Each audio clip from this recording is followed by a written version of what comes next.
Assalamualaikum warahmatullahi wabarakatuh. Ya, selamat datang mahasiswa peminatan epidemiologi di mata kuliah investigasi wabah. Hari ini kita akan membahas mengenai kurva epidemi. Ya, pekan kemarin sudah disinggung sedikit mengenai kurva epidemi ya. Nah, hari ini kita akan lebih memperjelas apa itu kurva epidemi. Nah, tujuan pembelajaran kita hari ini yang pertama, diharapkan nanti kalian bisa menggambar kurva epidemi, kemudian dapat mendeskripsikan perbedaan jenis kurva epidemi, serta mengestimasi kemungkinan periode inkubasi dan periode paparan dari penyebab terjadinya KLB atau wabah. Ya. Nah, sekarang kita masuk yang pertama, apa itu epidemi? Kurva epidemi. Kurva epidemi adalah gambar perjalanan suatu letusan berupa histogram dari jumlah kasus berdasarkan waktu timbulnya gejala pertama.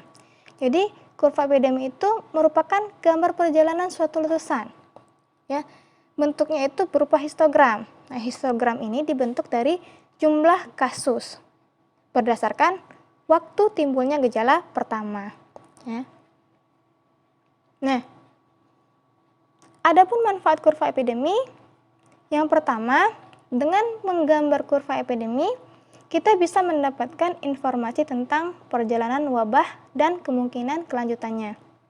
Jadi, dengan adanya kurva epidemi, kita bisa mengestimasi, oh, penyakit ini atau wabah ini sedang menuju puncak. Atau, oh, sepertinya trennya sudah mulai melandai. Ya. Nah, ini kita bisa prediksi dengan kurva epidemi. Ya. Bila penyakit dan masa inkubasinya diketahui, maka kita bisa memperkirakan kapan pemaparan terjadi. Nah, untuk apa kita mengetahui kapan pemaparan terjadi? Agar kita bisa memusatkan penyelidikan pada periode tersebut. Ya. Kemudian yang ketiga, manfaat adanya kurva epidemi ini, kita bisa membuat kesimpulan pola kejadian. Jadi, kita bisa memperkirakan apakah wabah ini atau outbreak ini bersumber tunggal, ataukah ditularkan dari orang ke orang, atau campuran keduanya. Nah, kita bisa melihatnya dari kurva epidemi. Nah, untuk membuat kurva epidemi, kita butuh informasi tentang waktu timbulnya gejala pertama. Jadi, kita perlu tahu dulu tanggal timbulnya gejala pertama, bisa dalam jam, kalau inkubasinya sangat pendek, bisa dalam hari gitu ya, bisa juga dalam hari. Nah, ini perlu kita ketahui. Nah, misalnya seperti ini ya, kita ambil ilustrasi. Ada satu populasi. Nah, ternyata diduga ada wabah atau KLB di populasi ini. Sebagai seorang epidemiologi, kita akan berusaha untuk mengidentifikasi kasus. Nah, misalnya ini ya, ada kasus, kita lihat kasus ini seperti apa? Apa kesamaan dari orang-orang yang mengalami gejala yang sama ini gitu ya? Atau kasus yang kita duga sebagai penyebab dari KLB ini. Ya, kita lihat. Selain itu, ya, kita juga bisa, selain kesamaan dari kasus-kasus tadi, kita juga bisa melihatnya dari berbagai karakteristik. Ya, misalnya jenis kelaminnya apa, kemudian kapan mulai muncul gejalanya. Nah, ini kita lihat ya dari kasus-kasus ini tadi. Ya. Usianya berapa, jenis kelaminnya apa, waktu muncul gejalanya kapan, ini bisa kita identifikasi. Nah, kemudian kita bisa mulai membuat kurva epidemi. Garis X ini menunjukkan waktu munculnya gejala pertama gitu ya. Kemudian garis Y ini menunjukkan jumlah kasus. Nah, ini onset dari penyakit gitu ya, waktu onset penyakit. Nah, kemudian baru kita masukkan. Misalnya di waktu pertama, ya waktu ini bisa dalam hari, ya.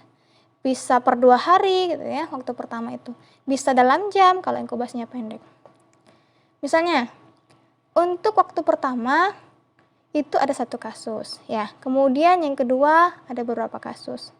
Ketiga, keempat, dan kelima. Nah, terbentuklah kurva seperti ini ya.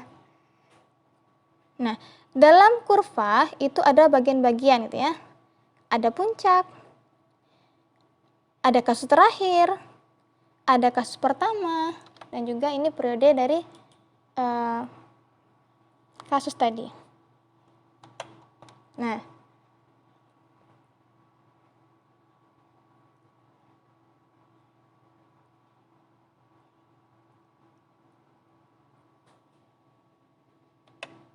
kita lihat ya.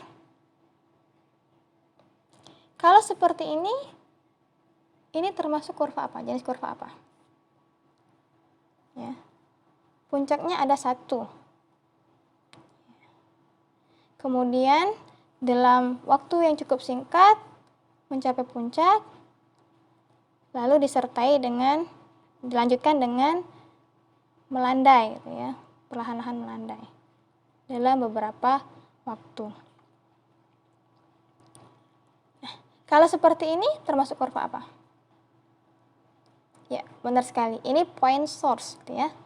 Jadi 1 puncak, sumbernya 1 titik. Penyakit dengan kurva seperti ini ya, wabah yang membentuk kurva seperti ini menunjukkan bahwa penyakit ini sumbernya itu dari 1 titik ya. Bisa dari tempat-tempat umum gitu ya. Misalnya KLB, keracunan makanan. Sumbernya dari mana KLB ini? Dari misalnya ada suatu perayaan ya yang mengundang banyak orang. Berasal dari makanan di sana. Nah, itu bisa membentuk seperti ini, point source gitu ya. Kemudian contoh lainnya yaitu kejadian Hiroshima gitu ya, bom Hiroshima. Ternyata kejadian itu menyebabkan adanya leukemia pada penduduk yang terdampak dari bom Hiroshima tadi. Nah, ini contoh gitu ya. Sumbernya 1 gitu ya. Ini yang menyebabkan KLB tersebut. Oke, nah berikutnya kita lihat. Ya. Kalau seperti ini,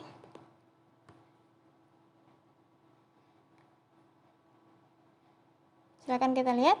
Nah, ini ya. Hari pertama ada 1, kedua ada 2, dan seterusnya hingga hari terakhir dilaporkannya kasus. Ya. Nah, kalau seperti ini jenis kurva apa? Puncak, kemudian melandai ya, mulai melandai, baru turun. Ya. Ada yang tahu?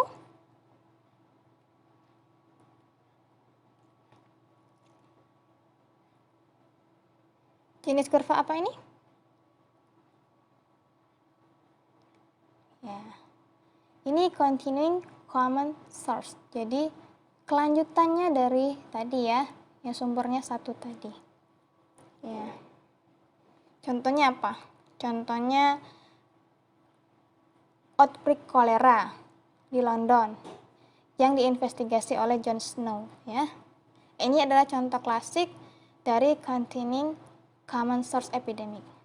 Jadi kolera menyebar dari sumber air selama periode waktu tertentu ya, dan berlanjut. Ya. Kolera itu inkubasinya sebenarnya 1 sampai 3 hari. Nah, dan ternyata di outbreak ini membutuhkan waktu lebih dari 1 bulan. Ya, jadi dia berlanjut wabahnya. Ya.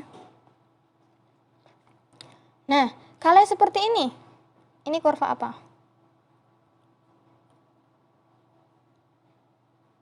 Apa ada yang tahu?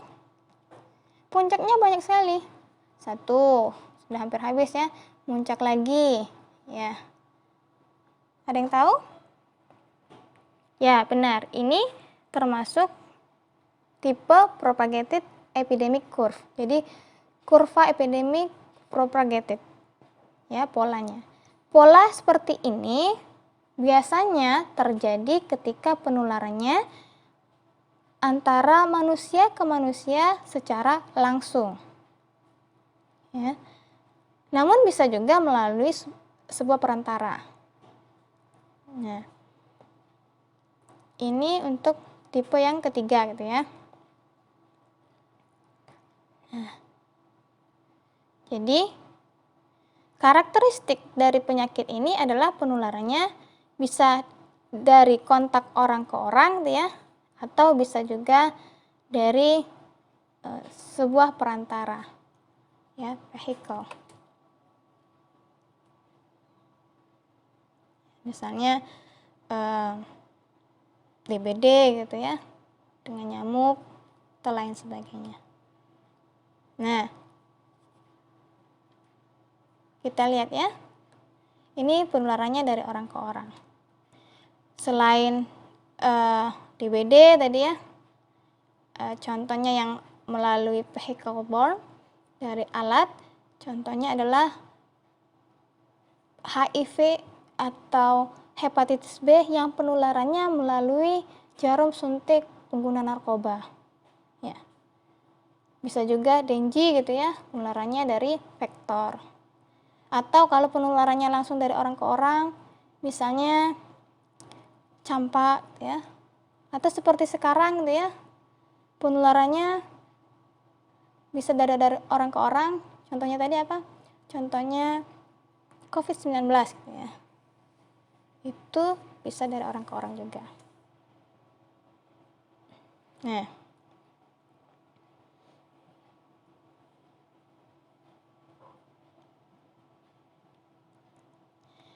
kurva epidemi dapat juga digunakan untuk mengestimasi dua karakteristik penting dari outbreak. Jadi dari KLB atau wabah, karakteristik pentingnya itu dapat kita lihat ya, dapat juga kita estimasi dengan menggunakan kurva epidemi. Ya. Jadi kita bisa memperkirakan periode inkubasi dan periode dari paparan kalau organisme penyebabnya diketahui. Jadi ada dua hal ya yang bisa kita estimasi. Bisa kita estimasi masa inkubasinya dengan kurva epidemi, bisa juga kita mengestimasi kapan terjadinya paparan kalau kita mengetahui penyebab dari penyakit tersebut. Ya, organisme penyebab penyakit tersebut. Oke. Nah,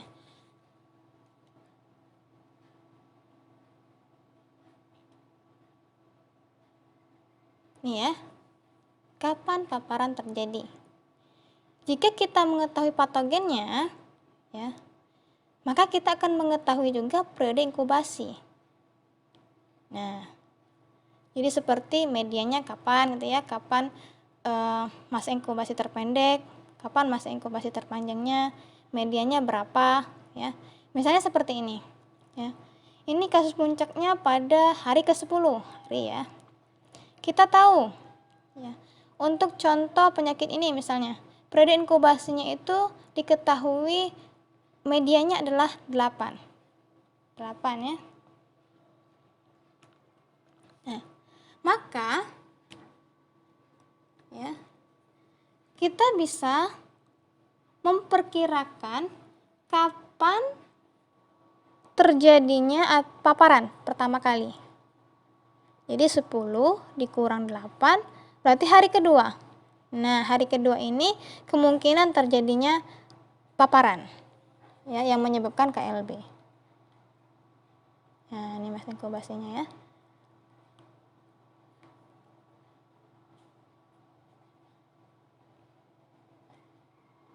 Nah, tadi dengan menggunakan median dari inkubasi diperkirakan sekitar tadi ya, tanggal 2, hari kedua ya, terjadinya paparan. Nah, kita juga bisa menggunakan inkubasi minimum dan maksimum. Ya. Jadi, misalnya diketahui penyakit tadi inkubasi minimumnya sekitar 5 hari gitu ya. Dan maksimumnya, inkubasi maksimumnya adalah sekitar berapa ini?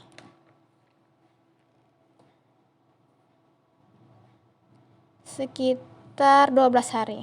Ya. Maka kita tinggal kurangkan ya. Kasus pertama ya, hari ke-6 dikurangi dengan masa inkubasi minimum ya. Maka itu kemungkinan di hari pertama, dan masa inkubasi maksimum ya dari hari terakhir dilaporkan kasus dikurangi dengan masa inkubasi maksimum. Nah, didapatlah seperti ini. Jadi perkiraannya antara 1 dengan 3. Tadi dengan median juga sudah didapat angkanya 2 gitu ya. Jadi benar ya, kisaran terjadinya paparan itu antara hari 1 dengan hari kedua. Hari ketiga ya, hari ke-1 dengan hari ketiga. Disinilah terjadinya paparan. Jadi sama ya dengan yang median tadi. Oke. Ini untuk memperkirakan kapan terjadinya paparan. Ya. Nah,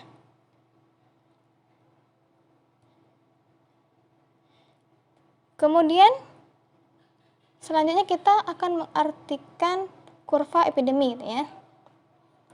Tadi kita bisa mempertimbangkan bentuknya, dan bentuknya ini ditentukan oleh cara penularan dan periode pemaparan. Cara penularan penyakit ya sudah disebutkan tadi ya. Ada yang point source epidemic, jadi pemaparan bersumber tunggal dan waktunya singkat. Ada juga continuous common source epidemic.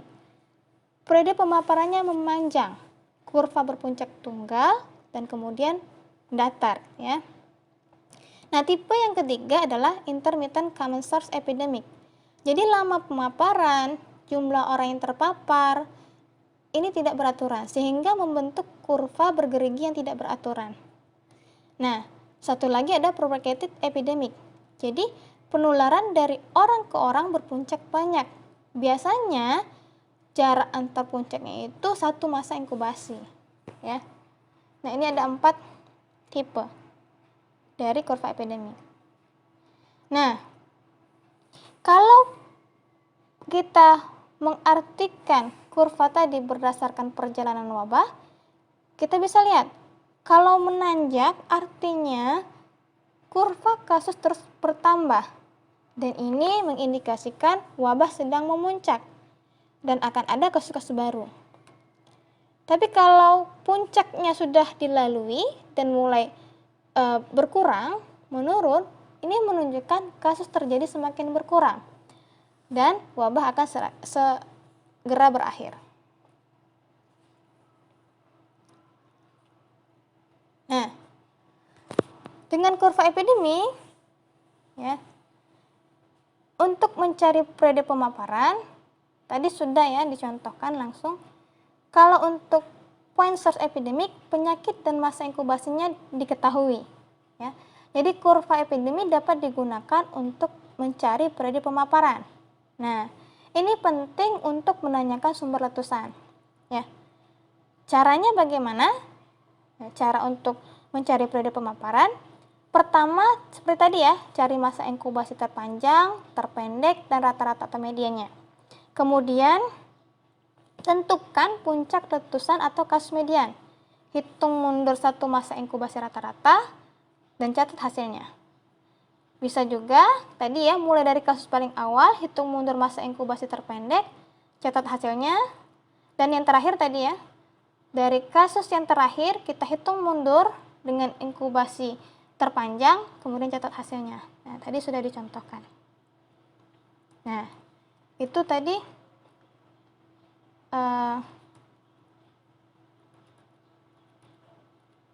cara mengartikan kurva epidemi ya. Cara penularannya bisa kita lihat, kemudian periode pemaparannya juga bisa kita cari. Nah, untuk menentukan paparan ya,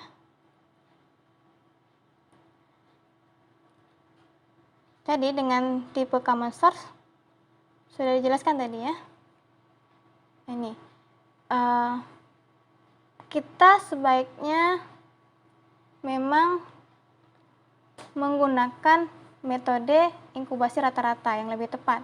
Karena kalau menggunakan masa inkubasi maksimum dan minimum kadang tidak benar. Karena 3 hal ini. Yang pertama, kasus pertama kadangkala bukanlah kasus pertama periode KLB tersebut. Jadi ada kasus yang tidak terlaporkan. Ya, atau bisa jadi kasus pertama tadi paparannya bukan dari tempat terjadinya KLB, tapi dari tempat lain.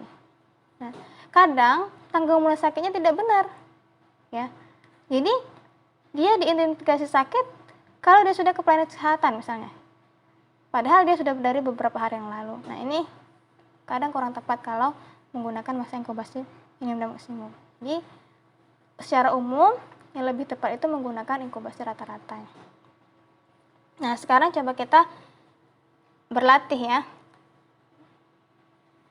Misalnya, terjadi KLB campak di daerah X. Nah, dari data berikut, buatlah kurva epidemi. Setelah itu tentukan jenis kurva dan bagaimana cara penularan penyakit ini. Nah, dari kurva ini, ya, dapatkah Anda menentukan sumber paparan? Nah, ini contohnya ya. Ya, silakan dicatat dulu ya.